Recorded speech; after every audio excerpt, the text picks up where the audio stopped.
క్రిస్పీగా కరకరలాడే బెల్లం కొమ్ములు చాలా ఈజీగా ప్రిపేర్ చేసుకోవచ్చండి. మరి తయారు చేసేసుకుందామా?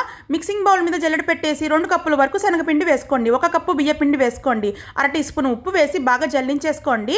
ఇప్పుడు ఇందులోకి లైట్గా వాటర్ వేసుకొని బాగా మిక్స్ చేసుకోవాలండి.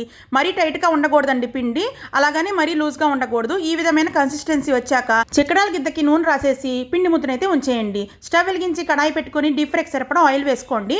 ఆయిల్ హై ఫ్లేమ్ మీద బాగా కాగిన తర్వాత మీడియం ఫ్లేమ్లో ఉంచేసి చక్రాలన్నీ ఒత్తేసుకొని ఈ విధంగా గోల్డెన్ బ్రౌన్ కలర్ వచ్చాక ఒక ప్లేట్లోకి అయితే తీసేసుకోండి. వీటన్నిటిని చల్లారిన తర్వాత ముక్కలుగా చేసుకోవాలండి.